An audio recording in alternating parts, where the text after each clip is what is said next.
दिन कहीं चढ़ेला मुर्गा मली दबा सावलिया हो प्यारे चढ़ेला मुर्गा मली दबा सावलिया हो प्यारे दक्षिण में सुमारी ले गंगा हनुमान जी के सावलिया हो प्यारे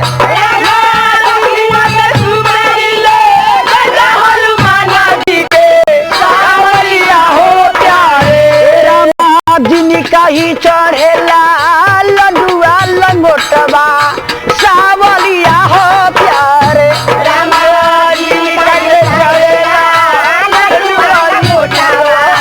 सावलिया हो प्यारे तो हम सुमारी ले घटपुर रजवा के सावलिया हो प्यारे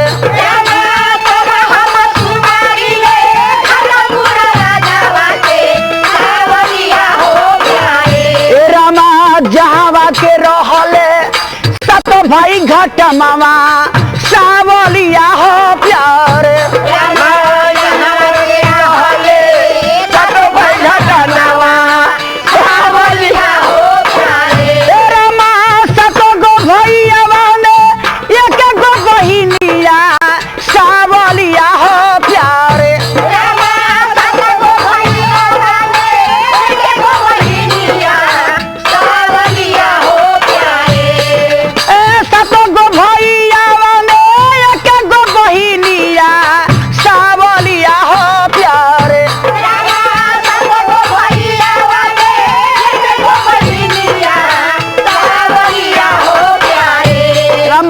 तब हम सुमारी ले सिलीगुड़ बजरिया के सावलिया हो प्यारे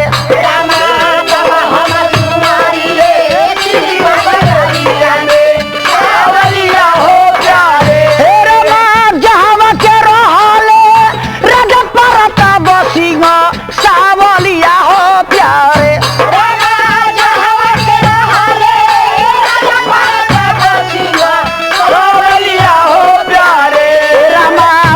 ससुरलिया घटपुर राजवा में सावलिया हो प्यारे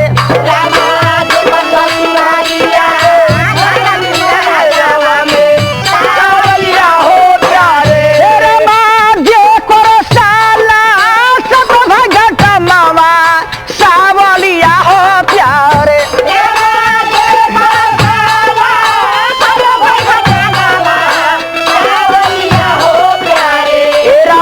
सत गो भैया बड़ी धोखा बजवा सावलिया हो प्यारे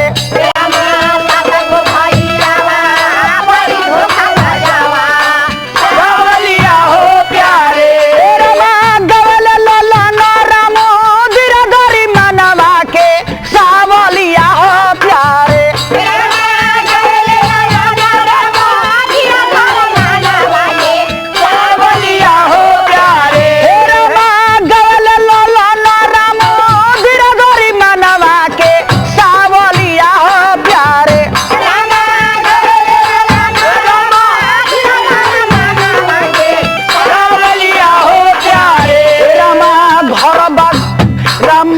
थाना गोपाल गज पिपरा मकानावा सावलिया हो प्यारे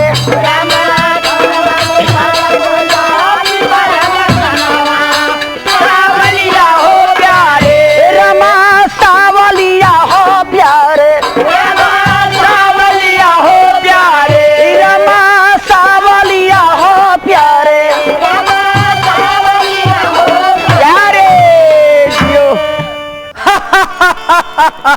मेरा भाई।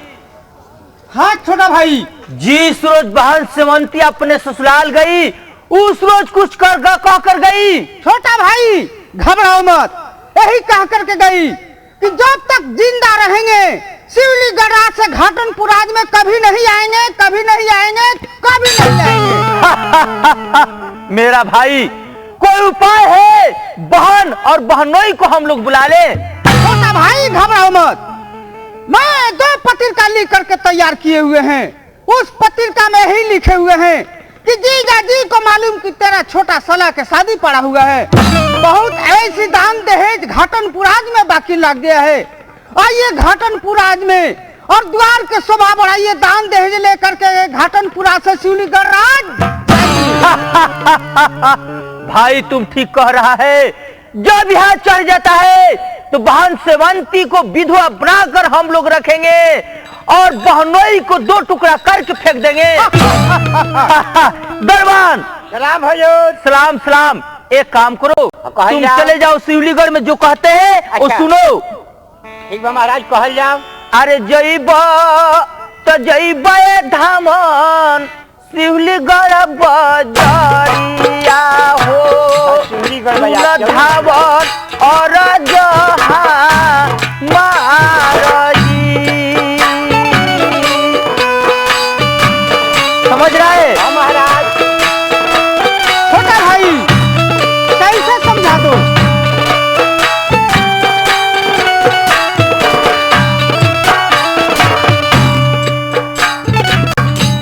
पहिला पत्रिका ये धावन हमर बहिनिया के झुकिया के परिहा तुता नाम जी।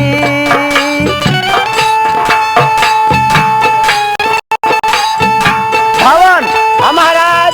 सुनालू। हाँ महाराज, जरूर हम पत्रिका लेके जाएंगे कल।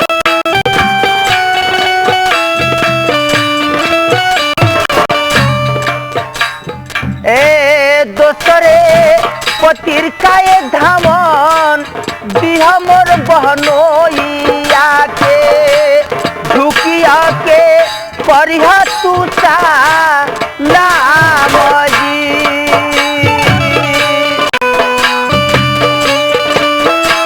समझ रहा है धावा? महाराज अब हम समझता नहीं।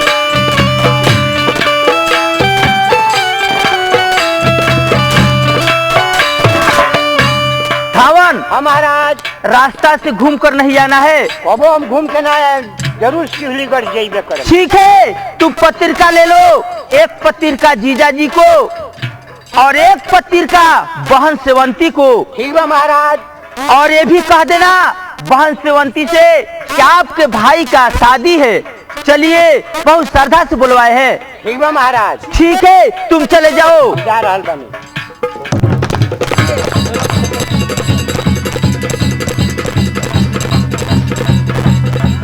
अजी कौन गाँव हो? बैठत आवतनी। ए जी हम कब लग बैठल हम तो आएम जी। अरे बुझा था ये गाँव ना हो, जाता नहीं दूसरा गाँव में पूछे।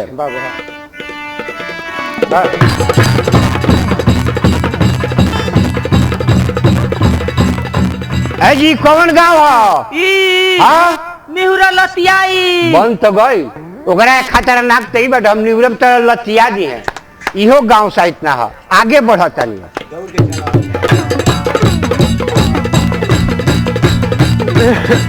है जी कौन गांव हो? ए भाई तार बड़ा परेशानी देखो तनी कि खाली दौड़ते बड़ो।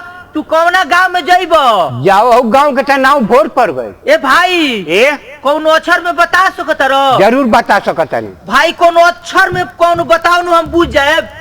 छो गांव के नाम हवे जा शिवलीगढ़। शिवलीगढ़। भाई अब मत घबरा, शिवलीगढ़ आ गइल बड़ो। आ गइल बनी। भाई उस सामने जोन गोड़ लौकता दक्षिण तरफ, अच्छा अच्छा अच्छा वे गोड़ हो।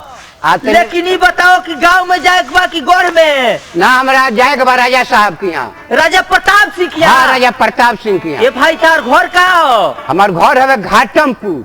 ए भाई हाँ देखो सामने गोड़ लौकता हुए राजा प्रताप सिंह के घर हो। अच्छा लेकिन एगो काम करियो भाई, कौन काम भाई? वहाँ के राजा जोन बानी राजा प्रताप सिंह हाँ बड़ा कड़ैल आदमी। अच्छा आज जइहो तो चप्पल बहरी निकाल दियो, आज झुक के सलाम करियो, ना तो झीट के चलिया परी। अच्छा ये भाई ये चप्पल जूता हम पहिर रहा नहीं। ठीक बात, चल जा भाई, सामने वाला गोड़ हो। सामने वाला? हाँ। अच्छा हम जा रहे जा। यही मेरा शिवलीगढ़ राज है।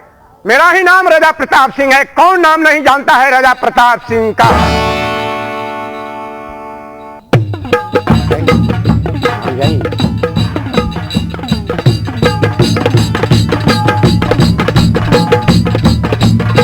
सलाम हजूर। सलाम सलाम। तुम कौन हो? हमार घर है घाटमपुर। क्या घाटमपुर? हम घाटमपुर के धावन हमी है। चिट्ठी लेके आयल बनी रुआ छोटा साला के शादी बा और मेरे रुआ दोनों आदमी के बोला हट बा, जल्दीबाजी चले के बा। दूर हो जाओ मेरे नजरों से। वो दिन मुझे याद है जिस दिन मैं बारात साज कर घाटमपुर में गया था। मेरा साला घाटम सिंह सातों भाई हमारे साथ बहुत बड़ा धोखा किया। हमारी लीली घोड़ी को छीनकर तरहार में बंद कर दिया। मैं घाटमपुर हरगिज नहीं जाऊंगा, हरगिज नहीं जाऊंगा, नहीं जाऊंगा। चले जाओ।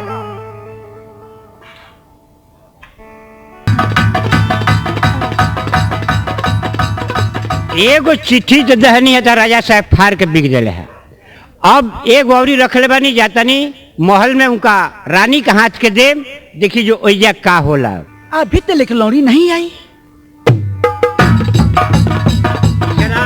सलाम, आप कौन हैं? हमारे घर है घाटमपुर। किस लिए आए हैं? हम चिट्ठी लेके आयल बानी, रुआ छोटा भाई के शादी बा और मेरे रुआ दोनों आदमी के बोला हट बा। ठीक आज है। जल्दीबाजी चले के बा। ठीक है, ठहरिए, खाना खा कर जाइए। लौड़ी कहीं महाराज साहब। सुनो, इनको पहले खाना खिलाओ। ठीक है महाराज साहब। हाँ, जाओ। हे रामा, का हो? चली खाना खा ली। खियावे का मन कैले बा? ए, ये इतना दूर से आइल बानी, खाना ना खाए। हम तो भूखाइल बोलले बानी। चली खा ली। अच्छा चलो खियाव। ठीक बा चली।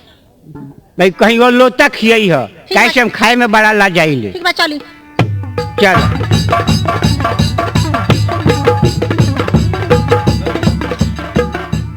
लौड़ी कहीं महाराज साहब। सुनो, मैं क्या कहती हूँ, गौर से मेरी बात को सुनना। सुनो बूता, सुना हो लौड़ी, हमारी बचनिया हो लौड़ी।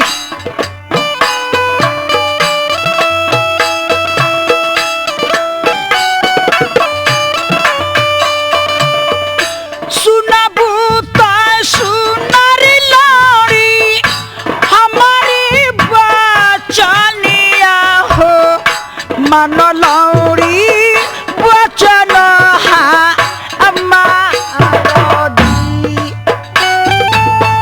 सच साच भेदावाए रानी जी, हमसे बतइबो करती, मोरा दिल में लागे बिसावा।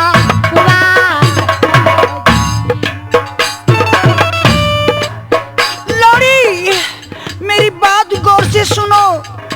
ठीक बा महाराज साहब। मोरा नई हरवा से लौड़ी, आइल बाने वातवा हो लौड़ी।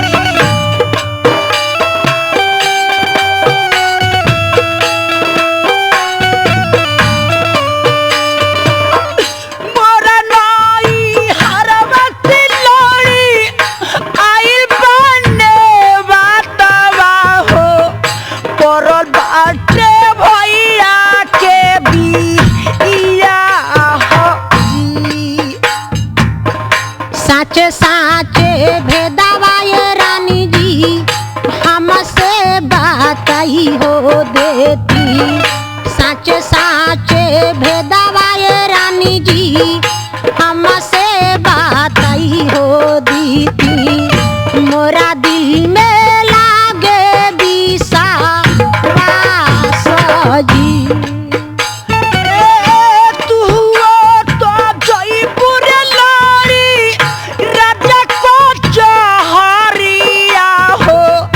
राजा दी के ले आई तू बोला आयो जी। हमहू तो जाए बेरानी जी, राजा का चहरिया में। हमहू तो जाए बेरानी जी, राजा का चहरिया में। राजा जी के लिए आए वो लाया जी।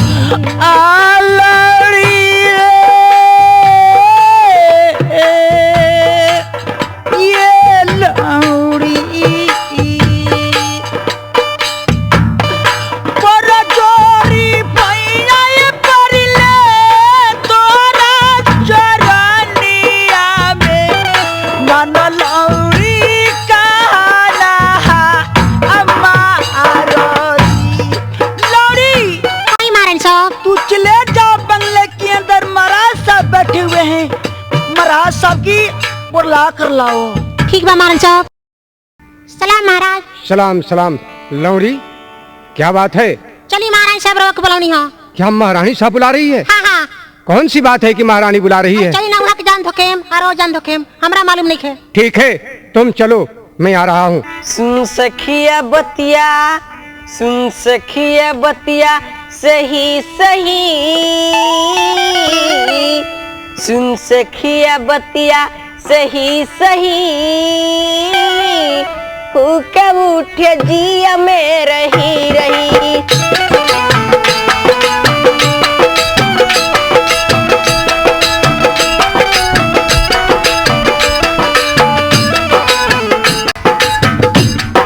सैया हमरा के बिसरवले, जियो जियो बालो दागिया लगवले। कहे दगिया लगौले हो? नहा धोआ के गंगा माई के चुंदरी चढ़ाइए।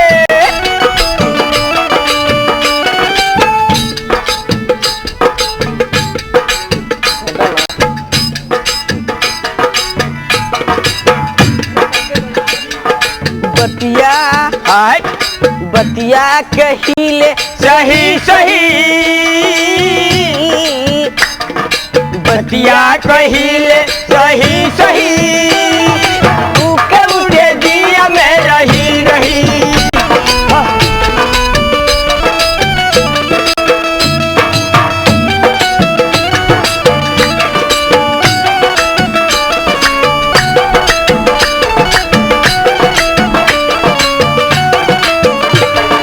चाहिए सजन बिके पोईती, जियो जियो बात हो, गंगा जी के यहाँ रहो, चढ़ाई चाहे बम्बई में रहो। है, है, है।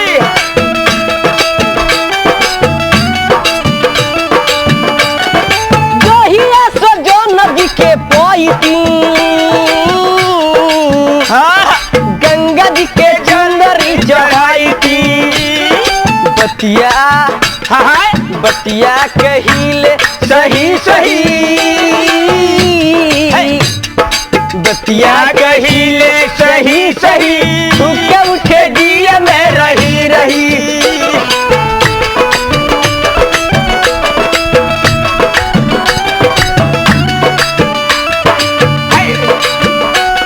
निंदिया भइल सवतीनिया, अंगुरी में डसली नगीनिया। कहे कहे नौसली हो अंगुरी में लगनिया, जियो हो बात रहो, यहाँ रहो। निंदिया भइल सवतीनिया, अंगुरी में डसली नगीनिया। बतिया है बतिया बतिया कहिले सही सही, बतिया कहिले सही सही, हुक्म उठे जिया में रही रही। हाँ।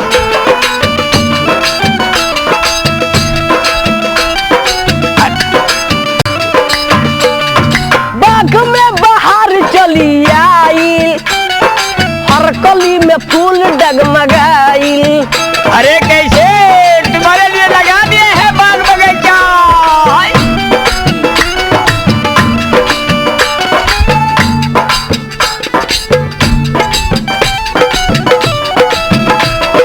खेलो खेलो खेलो, मन लगा के खेलो। बाग में बाहर चली आई, हर कली में फूल डगमगाई।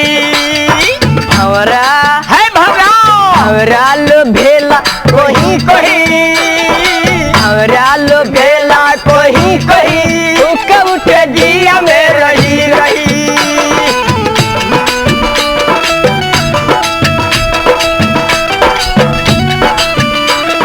सुन सखिया बतिया सही सही, है सही सही, जवानी के रोग से बतलाइए। सखिया बतिया सही सही, हुक्म उठे जिया में रही रही।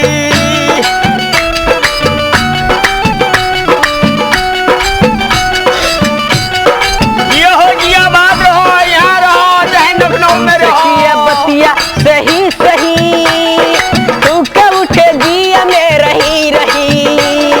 है रही हुक्म उठे रही। जिया में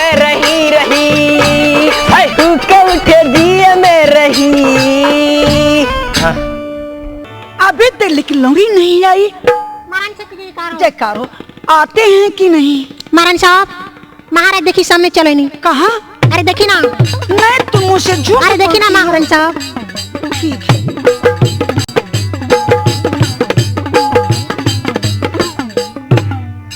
नमस्कार। महारानी, कहिए। बुलाने का कारण क्या है? किस लिए बुलाई है? मैं कहकर सुनाती हूँ, गौर से सुनिए। ठीक है, सुनाओ। सुनिए तो सुनिए स्वामी जी, हमारी वचनी आए स्वामी।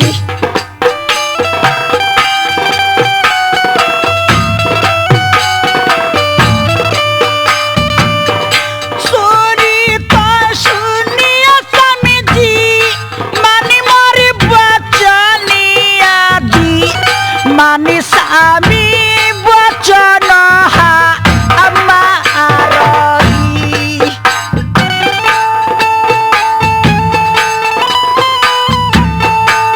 क्या कहना चाहती हो महारानी?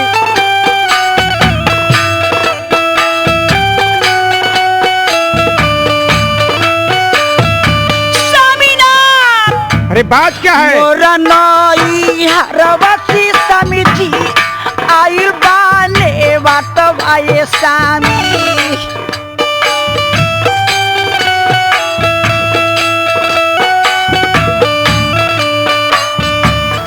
मोरा नई हरवती स्वामी आइल बाने बात वादी, चली स्वामी करे ससुर। नहीं महारानी,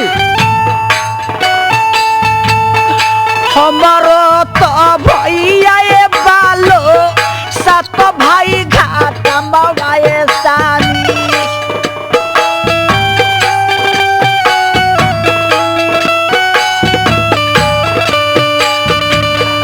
हमारो तो भैया ये बालो, सात भाई घाट मवादी, एक गो तो बहिना हम बानी दी। स्वामीनाथ। बात क्या है महारानी? चलिए रघुओ तो मिलिए स्वामी, दान से दहे दवाए स्वामी।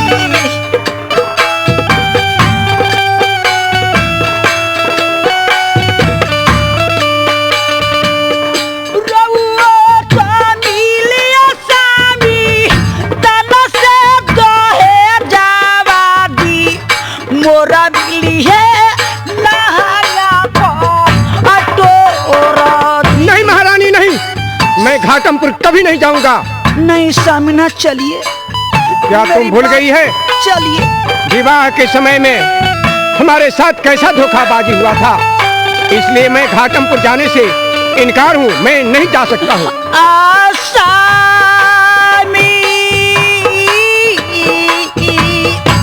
ये स्वामी कर जोरी परिले रघुरा चरणी में स्वामी।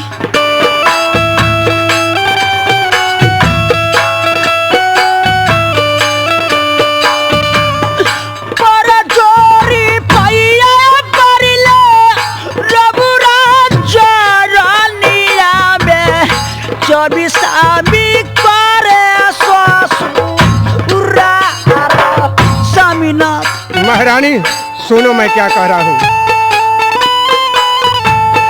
सुना दूता सुना रानिया, हमारा घाटनिया हो, सुनिला ना ध्यान गाई जी। स्वामीनाथ मेरी बात मानिए। हम नहीं जाए बेरानी, तोरा नहीं हारावा हो। हम नहीं जाए बेरानिया, तोरा नहीं हारावा हो। उहाँ होला धोखा के मारो जी। नहीं नहीं स्वामीनाथ, वहाँ पर धोखा के मार नहीं होगी। आपको चलना है, आप चलिए। चलिए मैं भी चलती हूँ, क्योंकि मेरा छोटा भाई को शादी है। महारानी कान खोलकर सुन लो, तुम नहीं मानती हो तो मैं चलूंगा। बोलिया तू बोलिया सामी अदरवा माती बोली उ तो अबे सुभावा के कामदी। चलिए महारानी एक बात सुन लो, घाटमपुर जाने में मैं देख रहा हूं कि धोखा ही धोखा है। अगर वहां चले भी गए तो सोच लो तुम्हारे मांग का सिंदूर जो है उजड़ जाएगा। महारानी बात मानो, महारानी बात मानो। मैं नहीं यार जाऊंगी तो मेरी मांग के सेन धुआ जाएगी। हाँ हाँ महारानी, नहीं, आप झूठ बोलते हैं। मैं सच कर रहा हूं महारानी। बोलिया तू बोलिया सामी अजरवा माती बोली उ तो अबे सुभावा के कामदी। सामी ना महारानी हम जानते हैं तुम्हारे सातों भाई घाटम जो है बड़े धोखाबाज हैं और मुझे जिंदा नहीं छोड़ेंगे। महारानी मान जा, तो वहां जाने का नाम मत लो महारानी। हमारा तो भैया ये जोतलो अब जुबाई ही निया के। हमारा तो भैया जोहिलो अदयई बहिनिया के। चली साबी करे ससुरार।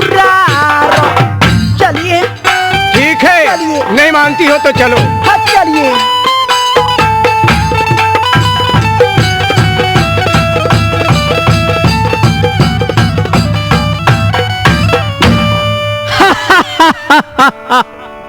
भाई हाँ भैया हाँ।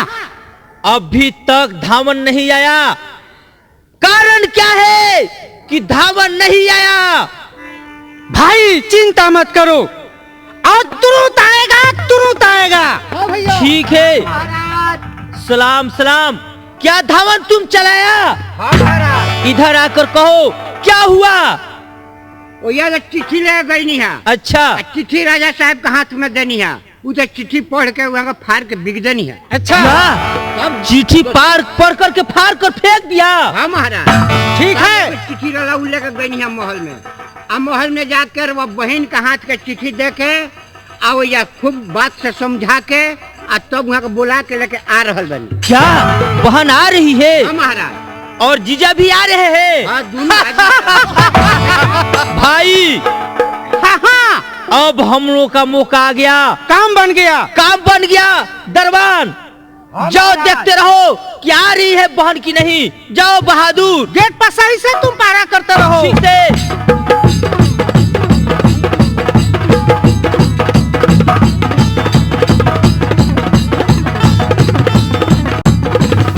भैया नमस्कार भैया। नमस्कार। नमस्कार भैया। नमस्कार नमस्कार। भैया हाँ हाँ कौन ऐसी बात है आप याद किए हैं भैया? छोटा बहन, हाँ भैया। 7 भाई में एक मेरा तुम ही बहन हो। तेरा नाम समंती। तुम अपना ससुराल चली गई। उसके बाद छोटा भाई की मैंने शादी का दिन रख दिए हैं। उसमें तुमको बुलाए हुए हैं और जीजा जी को बुलाए हुए हैं। छोटा भाई भैया भैया भाई ठीक कह रहे।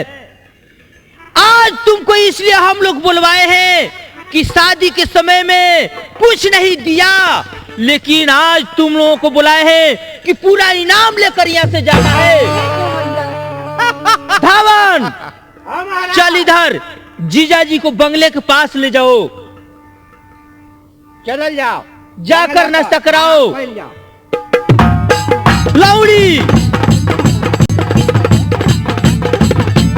आई महाराज। देखो बहन सेवंती का महल के पास ले जाओ और खाना खिलाओ। ठीक है महाराज। जाओ जाओ, ले जाओ।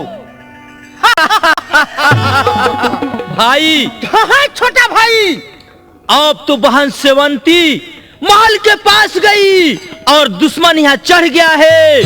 अब हम लोग बदला ले लेंगे। एक काम करो, लौड़ी को बुलवाओ, गेहूं सांप काट करके मछली बनवा दो और 12 बिजन का भोजन तैयारी कराओ और जीजा जी को खाना सोना के थाली में और जीजा जी को पानी सोना के लोटा में, हम लोग का खाना चांदी के थाली में। जीजा जी को जब खाना पड़ेगा उसमें भाई जहर मिला दिया जाएगा।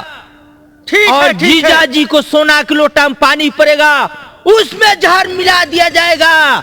दुश्मन खाएगा, हम लोग का दुश्मन खत्म हो जाएगा। लौड़ी को बुलाओ। लौड़ी, डाली खड़ाओ। वही महाराज। लौड़ी, एक काम करो, तुम चले जाओ महल के पास, 12 बिजन का भोजन तैयारी करो और जीजा जी को खाना सोना के थाली में और हम लोग का खाना चांदी के थाली में, और जीजा जी को पानी सोना के लोटा में और हम लोग का खाना चांदी के लोटा में। ठीक बा महाराज। और जीजा जी को खाना में जहर मिला देना है और किसी से नहीं कहना है, ठीक है? ठीक बा महाराज। तुम कह देगी लौड़ी,